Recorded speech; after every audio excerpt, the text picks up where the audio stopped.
I come to you with some shocking breaking news. I covered the Univision town hall that Trump did, but I missed something. We missed a bombshell. Somehow, the tech people did something wrong and let us all see a scandal that Donald Trump at a town hall was using a teleprompter. This explains why, Jaden, you could throw this up on screen. This explains why he speaks so coherently, so thoughtfully and perfectly at these events. No, I'm kidding. Because there is a teleprompter there, but you might remember what this connects to. Trump wasn't using it. Those words, I'm pretty sure, are also in Spanish. And you gotta walk through this with me. What you just heard, my little introduction there, being silly, was exactly how MAGA unironically introduced a story about Kamala Harris, leading to Trump saying this. Did you see where she did a town hall yesterday and she used a teleprompter? I never saw a town. You don't use teleprompters. We don't use teleprompters, period, pretty much. You don't use them for town halls. It would be a scandal if a politician were caught using a teleprompter at a town hall when it's supposed to be unscripted, but that's not what happened. But MAGA didn't care. They just pushed this idea saying, breaking, Univision accidentally broadcasts proof that Kamala used a teleprompter at her town hall. Watch them panic when they realized they were showing the prompter live on air. And it was corrected by Univision, explaining that prompter's for the moderator, the host, to read off of. But it's getting really awkward for them because you might remember posts like this one that attach a video of Kamala Harris. And the Trump War Room, Trump's rapid response account, said, the teleprompter, with those little eyeball things. Which again, even though it's a big lie, and that's not for Kamala Harris, and the words are in Spanish, how would that help? Having to translate words and then say it at a town hall, it doesn't even make sense. But it's also a compliment, because I think she's nailing it so much that she needs that she must be reading off a teleprompter. Which I guess when you compare how Trump speaks to her, maybe you would think that's logical, but you had the Republican Voters Against Trump account attaching Trump's video at the Univision town hall and captioning it the same, which is really satisfying, saying, oh, the teleprompter, look at Trump. Now he's the one using it, even though, just like last time, very similar setup, this was for the moderator. And before getting to another clip that we didn't yet cover from this, it really disturbs me how willing people are to be dishonest. Because even before the Kamala Harris thing, if I were watching this town hall and I saw Trump talking and that cuts to that behind shot and you see a teleprompter, my brain would instantly go, that must be for the moderator. Because I'm not always going to jump to the most provocative conspiratorial conclusion. I would need compelling evidence to believe they've pulled off fraud like that by helping out the politician with a teleprompter. But MAGA just jumps to it. They post it around and then they don't apologize when it got clarified. So you have millions of people out there who support Trump, who currently believe the only reason Kamala sounds coherent in rallies and isn't, or not rallies, in this town hall, and isn't the caricature that Fox News makes her out to be, is because she must be using a teleprompter, or some of them say that she has an earpiece in, which, by the way, that whole theory, she has an earpiece, someone's telling her what to say. Do you know how difficult it is to talk and listen to what someone's telling you to say? Sometimes Jaden will talk in, which now that I'm saying this is reminding me, because Jaden sometimes reminds me in my earpiece to tell you, now I just said it, to subscribe to the channel if you haven't already. When he does that, when he says subscribe or says something else, sometimes he'll just try to throw me off to be funny, which isn't that funny. I get sort of discombobulated because it's hard to say words, even if you're just repeating what that person's saying and hear it. But they say that Kamala Harris has an earpiece in. And that's, her earrings are actual secret earpieces, and that's why she sounds coherent. But they also try to say that she sounds really incoherent. Confusing. But the morals in that world are shocking. And whenever they see Trump standing just like Kamala Harris was right in front of a teleprompter because it wasn't for them but for someone else, are they going to go, oh my God, I'm so embarrassed. Let me post, guys. That's so ridiculous. Maybe she's just good at speaking. But they won't.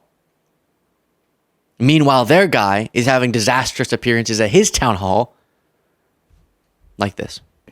I am a Republican, no longer registered though.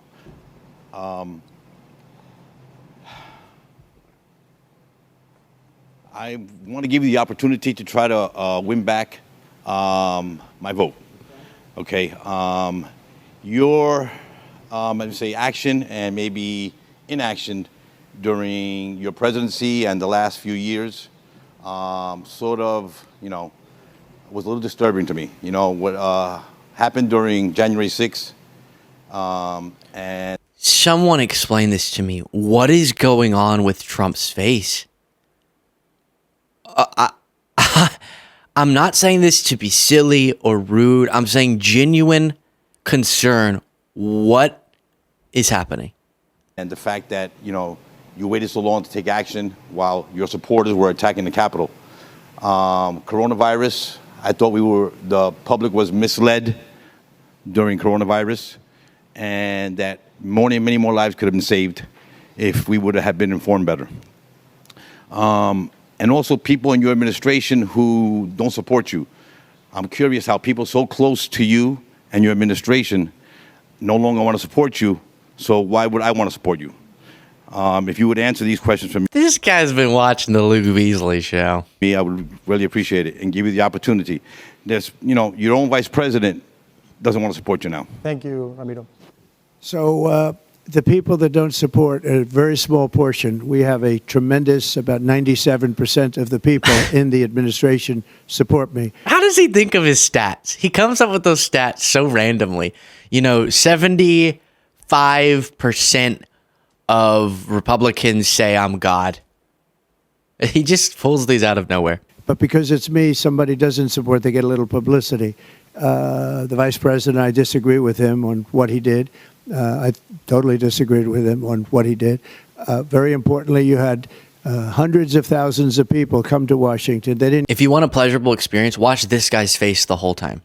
come because of me. They came because of the election. They thought the election was a rigged election, and that's why they came. Some of those people went down to the Capitol. I said peacefully and patriotically, nothing done wrong at all, nothing done wrong. And action was taken, strong action. Ashley Babbitt was killed. Nobody was killed. There were no guns down there. We didn't have guns. The others had guns, but we didn't have guns. And when I say we, these are people that walked down. This was a tiny percentage of the overall, which nobody sees and nobody shows. But that was a day of love from the standpoint of the millions, it's like hundreds of thousands. It could have been the largest group I've ever spoken before. They asked me to speak. I went and I spoke, and I used the term peacefully and patriotically. If you look at the Democrats, what they say, you look at Maxine Waters and you look... Okay. Brilliant facial expressions from this gentleman. Thank you for asking that question. I loved the looks on the faces of the audience members, just thinking, what? This is a town hall. Both Kamala Harris and Trump had town halls filled with people with different political views, not just hardcore fans. But Trump does a woman town hall where they wait to ask any reproductive rights questions until the very bitter end, and they only do one question, and Trump doesn't answer it, and they move on. And everyone in the audience, there were Republican operatives, the chair of the Republican Party of this county, and then they cheer, and then MAGA circulates clips going, look, women love Trump. They're all cheering for him. It's just weird. A town hall should be people with different political views, some who are going to ask you tough questions, who don't support you necessarily. And when you put that in an audience and Trump answers, this is the authentic face that a rational adult makes when you hear Trump say January 6th was a day of love. When he says no one got killed, Ashley Babbitt got killed. Huh? When he says we didn't have guns. We went down and we didn't have guns, identifying himself as a part of the rioters. It's stunning stuff. And he only delivered that so perfectly because he's using a teleprompter or he has an earpiece in. Yeah. I gotta play this part one more time. I'll even mute it. No, I should play the audio. Action was taken, strong action. Ashley Babbitt was killed. Nobody was killed. There were no guns down there. We didn't have guns. But that was a day of love from the standpoint of the millions. It's like hundreds of thousands. We've become so numb to him that people who aren't keeping, up with it as much as us and who aren't political junkies, they are able to exhibit such authentic reactions. Because if Trump were saying all of this, I just sort of blankly stare because I've heard it so many times. But a person who hasn't or who's less familiar with what Trump's going to say, in the moment, hearing all of his deranged stuff, something's really affirming about seeing that. Then one other thing, the recount put together a split screen of the same woman, I think it was, asked both Trump and Kamala Harris in their respective town halls on Univision, list off 3 things you respect about the other candidate. She seems to have an ability to survive. She seemed because, Wait, I forgot about this clip. I know he's about to say something different, like survive politically, but it's so funny to imagine. What do you like about this person? Well, they're alive, so that I admire. They figure out how to breathe. Their heart beats every day. That's pretty admirable. She seems to have an ability to survive. She seemed because, she was out of the race and all of a sudden she's running for president. Backdoor attack. That's a great ability that some people have and some people don't have. She seems to have some pretty long time friendships. Where, if you're gonna put makeup on your face, fill up the whole side of your head. There's just a blank spot there. It's so weird. And that's, also I don't call that an ability. I call that a good thing. And she seems to have a nice way about her. I mean, I like the way, some of her statements, some of her, the way she behaves in a certain way. But in another way, I think it's very bad for our country. Very bad for our country. I think Donald Trump loves his family, and I think that's very important. I think family is one of the most important things that we can prioritize. But I don't really know him, to be honest with you. I only met him one time on the debate stage. I'd never met him before. So I don't really have much more to offer you. She seems... I like that you only thought of one thing. Yeah, I don't, with all respect to this individual who asked the question, and I know why you would ask it, but I'm not big on that question. That sort of, you both are calling each other existential threats to the country. One of you is calling the other that with some evidence, the other is just projecting. But you both have said in every way your opponent's terrible. What do you like about each other, though? Like, what would y'all have a beer and talk about? Like, that whole thing just feels sort of weird, out of... I get it. In other... John McCain and Obama, them saying what they like about each other, great. Because you're not talking about foundational values differences. With this, it feels like they just have to force it so much. Trump loves his family. Does he? And then Trump's one of, she has a great way about her. I really like sort of the way that she carries herself, except for the fact that she's a demented fascist who's deranged and wants to take your children from you and give them sex change operations and then put them in prison and make them an undocumented immigrant, and then they're going to be a drag queen. Do you like the way about her? And the reason is because he's lying. She can't think of more positive things because she doesn't have any. He has family. Yay. I don't know. His family supports him. There we go. Melania a little bit, but the kids really seem to support their dad. That's cool for them. But then she doesn't have much else. Fair. Because she means the things she's saying about him. I think Trump just like how he loved that letter from Obama that Obama left for him, but also calls Obama the embodiment of Satan, essentially. And he's like, no, but Obama was really nice, though, in that letter. But he's terrible. But he's really, really sweet. That contradiction is strange. While Trump was doing that town hall, Harris was doing this. And to those who are watching, if you share that view, no matter your party, no matter who you voted for last time, there is a place for you in this campaign.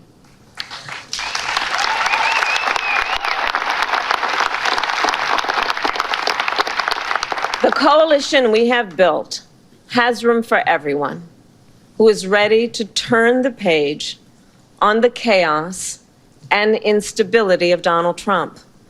And I pledge to you to be a president for all Americans. Yeah, so this was at an event where she had a bunch of former Republicans who support her, or current Republicans even, and talks about how we can unite around our common dedication to democracy, our Constitution, and Trump opposing those things in his record and his rhetoric means that we're a part of the same movement now. We'll disagree, but for now, we're all a part of the same movement. Let me know what you thought. Get the bonus show by clicking the join button.